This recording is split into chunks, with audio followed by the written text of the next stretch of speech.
Hello there, YouTube people! For this video, since there are a few different segments, I will include timestamps in the description. I'm a longtime Call of Duty fan. Back in late 2007, I started playing Call of Duty 2 and 3, since I wasn't allowed to play M-rated games until mid-2011. I played through the campaigns of COD 2 and 3 so many times and had a ton of fun playing local split-screen multiplayer, trying not to screen look and usually failing. But by the release of Modern Warfare 3, I had gotten to check out Modern Warfare 1, 2, World at War, and the recently released Black Ops. I was instantly hooked on these games, and the faster, more intense action not possible in a teen-rated game. I also got to experience for the first time what a match with a full lobby actually felt like, and the weird feeling of playing with people I didn't even know, but also things like grenade spam, campers, cheaters, and quickscopers. My first few games online were some of the most intense gaming moments of my life, as I wasn't yet used to the terror of having literally no idea if I was going to get shot at going around the next corner, but also just the sheer satisfaction of killing a stranger. Okay, that sounded a little creepy, but you get it. Eventually, I got used to the feeling of online matches, and I started to look a little deeper into why I liked these experiences so much. And one of the aspects I focused on more than anything else was the maps of these games. For some reason, I became obsessed with the set of maps from each game, comparing them, ranking them, literally just looking up and reading their wiki articles. It's kinda weird, but I wanted to know everything about them. I think I became like this because I knew how much time and care goes into creating the layout and theme for each map. For example, I'm sure there is some dude who poured hours designing the exact dimensions and placement for the cars and shipment, making sure they provided some, but not too much cover. Each map is basically a little work of art, even the crappy ones. So with this kind of strange passion for COD maps, I looked all around online for other people's opinions on them. Some maps always seemed more popular, both from what I saw online and from the voting systems in-game. Sometimes I didn't see what the fuss was all about. I still think Overgrown and Terminal are overrated, but that's not the video I decided to make. I wanted to shed a little light on some of the maps I love that either don't get as much attention as they deserve or are flat out forgotten in the annals of Call of Duty. But to make sure I didn't sound like an idiot and put a widely loved map on my top 10 list of underrated maps, I made sure to catalog which games exactly were getting all the love. I went and found as many top 10 or top 5 Call of Duty maps lists as I could on either YouTube or from articles online, and recorded which maps were getting placed where. I ended up with 289 total rankings from 26 top 10 lists, 3 top 5 lists, and a couple just top favorite maps in no order. I converted their positions in the list into a ranking score, where a number 1 spot was equal to 10 points, a number 10 spot was equal to 1 point, and so on, so I could tally up which maps were getting the best rankings the most. Oh, and for the lists in no particular order, I gave each map a 7 or a 3, depending on the presenter's overall enthusiasm for the map.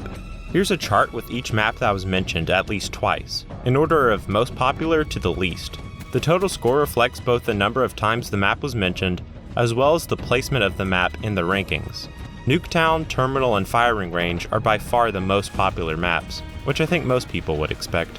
So for me, putting any of these maps on my list for the top 10 most underrated maps would be a little silly, unless I thought the map just deserved even more attention than what it was getting, which didn't turn out to be the case. As for the maps mentioned only once though, I did end up picking a few of these, as you will soon see. And it should be mentioned that just because a map is not found on any top 10 lists, does not mean it's not popular by the COD community at large. I also had to take into consideration the overall perceptions I was getting for what maps were getting attention from comment sections, Reddit posts, and the in-game map voting. Since this is much harder to quantify though, it was not weighed as heavily as the top 10 lists. But just to be a little more contrarian, I also looked up some other top 10 lists for the most underrated COD maps. I wasn't about to go repeating what someone else had said before, was I? Well, I actually did end up doing that once or twice. There's actually a surprisingly small number of underrated COD maps videos out there. I think I found a total of 4. Yet there seems to be some 800 different most underrated COD Zombies maps videos out there, even though there are like, 23 Zombies maps? So you got your top 10 Zombies map video over here, your top 10 underrated Zombies maps video over here, and the 3 left over are all transit.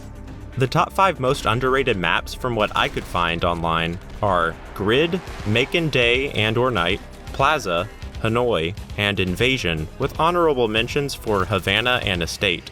That's not my list, that's theirs. Now let's get to mine.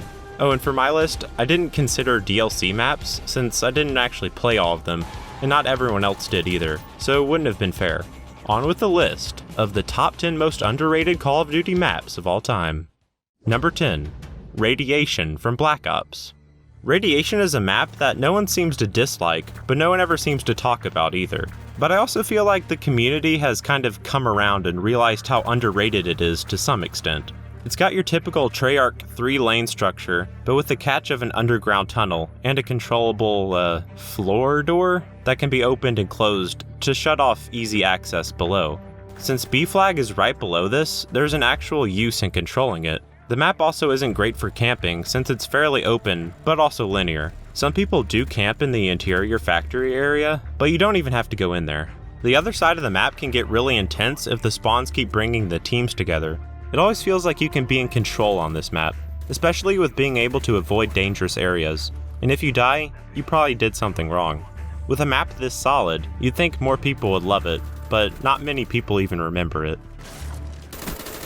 Number 9 is Backlot from Modern Warfare. This map is actually quite respected by the community, but I don't think it gets as much love as it deserves.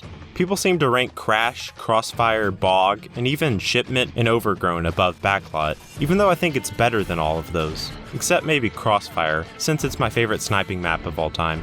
District is way less campy than Crash in my experience. It has a wide variety of engagement distances, which I'm a fan of.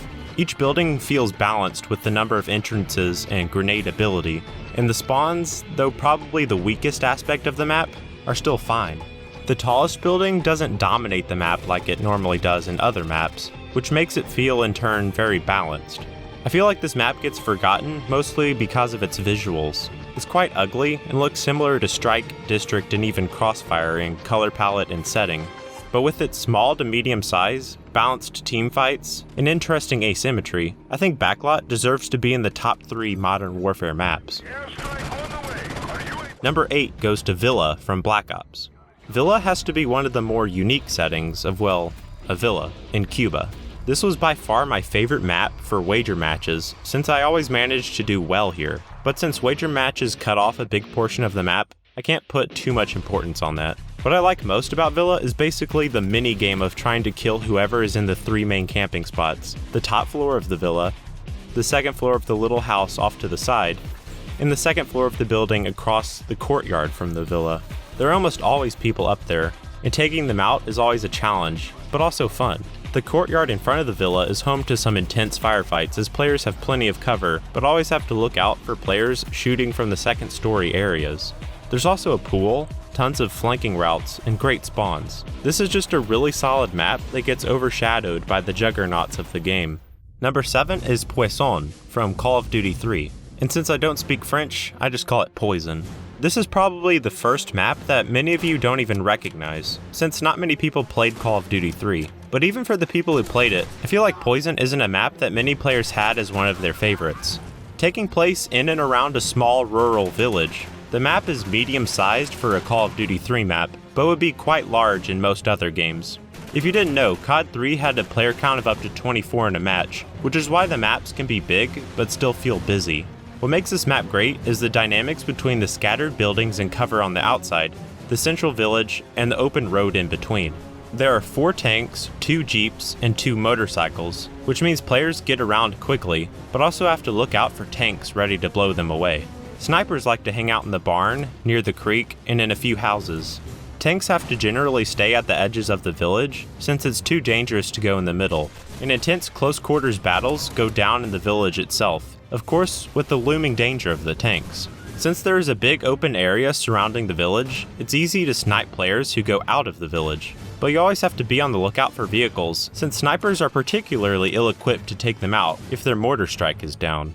However, there are a few problems with this map. There are a couple glitches to get out of the map quite easily, so if someone does that in your game, it can ruin it. But I never actually saw this, honestly. And the second problem is the spawns. If your team is doing quite bad, you can get pushed back into the barn or the big house across the creek, where it can be hard to get out since the lack of cover.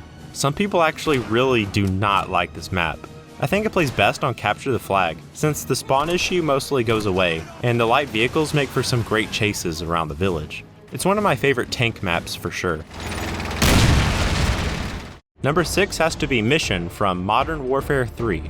The set of maps from MW3 were not nearly as well received as MW1s or Black Ops were, and for good reason. There just weren't many standouts. Dome, Arcadon, and Hard Hat seem to be favorites, and some people really like Village too. But I think Mission is my favorite from the game. Carbon is another underrated map, but I think it suffers from a balancing issue. It would have been my top pick for a Modern Warfare 3 map on this list, if not for Mission. Mission takes place in a destroyed African church on top of a hill, so it's not exactly the prettiest map. I used to think it was super unbalanced, with the side that spawns at the bottom of the hill being at a big disadvantage, but I have since changed my mind. The two main strengths of this map are the sheer variety and playstyles available, and the way kill streaks work out. Mission is great for intense close quarters action. This is the only map where I can make the AA-12 work for me. But you can also snipe on this map on the sides, or use LMGs and assault rifles too, though you will be at a disadvantage if you go in the middle. Since the flank routes are mostly on the outside, you get some really interesting gunfights at medium range between snipers and SMGs quite often. With the kill streaks, since most of the map is outdoors, you can get a lot of kills with them, but there's also plenty of cover between the buildings too. This is my ideal kind of map for kill streaks, since a good player can avoid them, but you can still get lots of kills. Also, I just find that I do really well on this map, since it caters to my aggressive run and gun playstyle, and it has plenty of flank routes for being such a small map.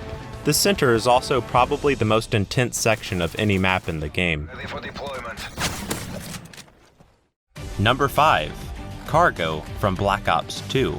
Cargo is one of the maps most people seem to completely forget from Black Ops 2, alongside Drone and Overflow. Cargo is definitely my favorite out of those. It's great for snipers, but also close quarters players if they stick to the outside of the map. It's got a great flow, and the spawns never really annoy me. The moving crates at B flag are a nice touch, and makes capturing it more interesting. I've had some of the most intense domination matches on this map, since flanking around to capture A and C is surprisingly easy. I feel that this map is very fair. You don't get shot in the back that much, and if you avoid the middle, snipers won't be able to pick you off from far away. The two-story building offers great cover, but it's also exposed from multiple angles, which makes it balanced. And the map is one of the most colorful in the game. Barely anyone ever talks about this map, but I'd put it before Yemen, Carrier, Plaza, even Slums, since I didn't like the spawns on Slums that much. Cargo just gets outshined by amazing maps like Standoff, Raid, and Hijacked. Number 4 goes to Hangar from World at War. I always loved Hangar. It's by far my favorite medium engagement map from World at War. Well, Macon is pretty good too. It feels like a small map, but plays out like a medium-sized one because it's quite open. You honestly can make anything from shotguns to snipers work if you know how to position yourself. As the name implies, the map takes place in and around a hangar, and there are still some planes inside. Every campy spot can be countered by flanking, the spawns are solid, and if you hang out near the edge of the map, you can get some pretty high kill streaks. Going into the hangar and its second level balcony offers some cover, but it's risky. It's a well-balanced, asymmetrical map that never annoys me, since there's really no spotter tactic that can be exploited. It's unfortunate that this map gets overshadowed by Dome, Cliffside, and Castle, because all of those, while fun, just aren't as well balanced or good as Hangar in my opinion. Dome is too chaotic, Cliffside, though well designed, just plays a little too slow, and Castle has way too many camping spots. Hangar has everything going for it and finds the perfect balance. Okay, we're finally breaking into the top 3. And remember, this is all just my opinion, so don't get too mad. Number 3 is Jungle from Black Ops. A lot of people do not like Jungle, but it always was my favorite large map from any modern Call of Duty game. It's got a nice 3-lane layout with plenty of flank routes. None of the camping spots, even the one on top of the cliff, are too powerful, since they're too open to be held for long. There are long sight lines for snipers, but also plenty of cover and cramped sections to help out SMG users. I think what I like most about this map is that, yes, it is quite large, but it doesn't really feel like it. You always know where you can go to find action. The 2 central huts, the ridge behind the cliff spot, and basically the entire area from in front of the ruins to the little destroyed village. What I also like is that most gunfights occur between two players head glitching, meaning the most skilled opponent wins, or between two players that are completely out in the open, since unlike in most maps with an open middle, a lot of players actually go through there to get across the map faster. The map feels very dynamic for it being so big. And yes, quite a lot of people don't like it, which is why it's so high on this list. I hear they complain that it's too campy, but for me, that could be considered one of its strengths. Pretty much every camping spot on this map is easily countered, so you get to experience the satisfaction of killing a camper on a regular basis. Number 2, Eder Dam from Call of Duty 3. This is by far the best map of Call of Duty 3, and it's honestly one of the best in the entire franchise. Anyone who has played Call of Duty 3 knows that this map was hugely popular, pretty much everyone's favorite. So why is it on this list if everyone loved it? Because not many people actually played Call of Duty 3 and got to experience just how amazing this map is. If this map was in any modern COD game, it would be breaking into almost everyone's top 10 lists, but you'll barely ever hear it get mentioned. Even back when I didn't have Xbox Live and didn't go online to talk with other players about Call of Duty, Eder Dam was my favorite map, and when I did go online, pretty much everyone shared my sentiments. So what's so great about this map? First off, it takes place next to a partially destroyed German dam, with a large open area cutting the map in two, already pretty unique. But there is a partially destroyed bridge going across the center where lots of fighting goes down. Vehicles can have a lot of fun running over people, and you can fall to your death if you're not careful. I can't think of anything remotely close to this bridge in any other COD game.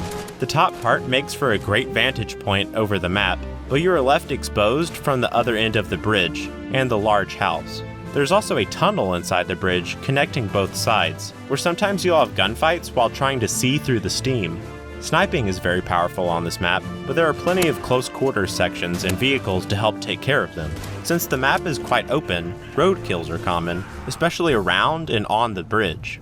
This is definitely the best map to just goof around with the motorcycles and jeeps, ramping off the bridge and chasing down anyone caught in the open. I think it's just the way the vehicles on the map work, and how the map rewards good positioning that makes Eder Dam so fun. It's the perfect size for light transport vehicles to be effective, and for intense fights to occur regularly. Some say Merville or Argenton are more underrated, and that would be true if I was just considering these maps on a per-game basis, but I am talking about overall throughout the entire franchise, and in that case, Eder Dam is extremely underrated. It's a COD 3 fan favorite for a reason, but pretty much nobody knows about it. It's way too good of a map for it to never get mentioned anymore. Before I reveal the number 1 spot, I have 4 honorable mentions. The first goes to Vosenak from Call of Duty 2. This is technically a DLC map, but it is free, so I feel like I can include it. This is probably the smallest map of the game, and is basically a bunker with some hills around it, and it makes for some really intense capture the flag matches and sniper shootouts. However, it doesn't make the list because the spawns can get a little unfair due to the lack of cover.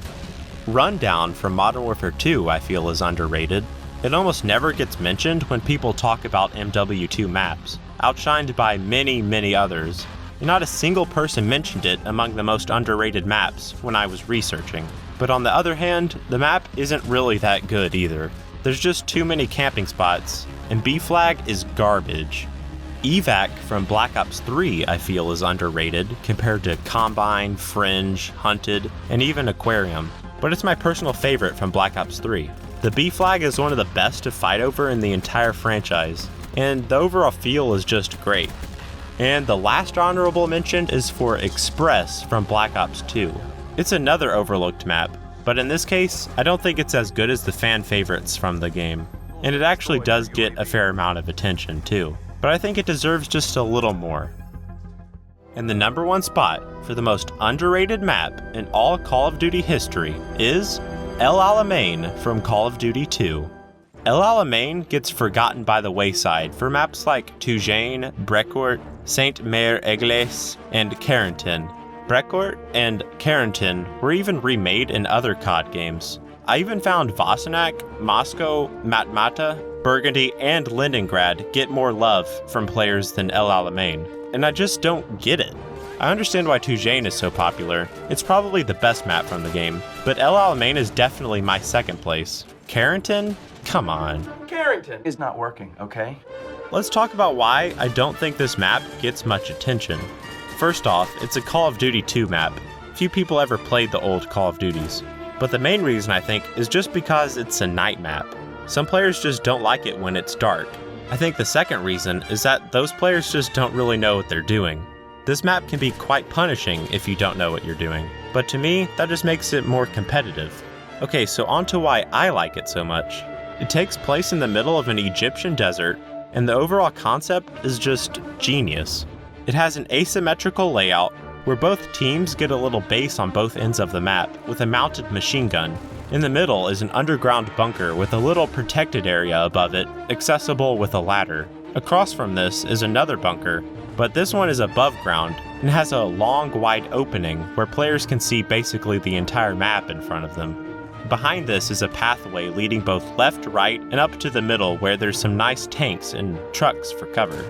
But of course, running all over the map are trenches, which provide cover from enemy fire and let players cross the map relatively safely as long as they don't meet face to face with an enemy player with the same idea. This is basically what Pointe du Hoc from World War II should have been. This is a true trench warfare map. The best thing about it is the perfect counterbalance between shotgunners and SMG users utilizing the trenches and snipers hanging out up top. The snipers have little cover besides a few tanks and the two bases, so they are constantly worried about being picked off by other snipers. But they also have to worry about the trench players getting too close to them and taking them out. The trench players will get punished heavily for going out in the open without a long-range weapon, but they can dominate the center bunkers and trenches. This is basically the epitome of a map where both shotguns and snipers are viable. They are constantly being tested against each other, and the players with the best positioning wins. Yeah, it's a little dark, sometimes you get an annoying spawn, and you don't get to use the mounted machine guns all that much, but the way in which the snipers are balanced out against the other guns, the sheer simplicity and beauty of the map's design, along with many players not holding it in their favorites list from even just Call of Duty 2, means that El Alamein is by far the most underrated Call of Duty map of all time. You probably don't agree with this list, which is totally inexcusable. Thanks for watching. And, have a nice life.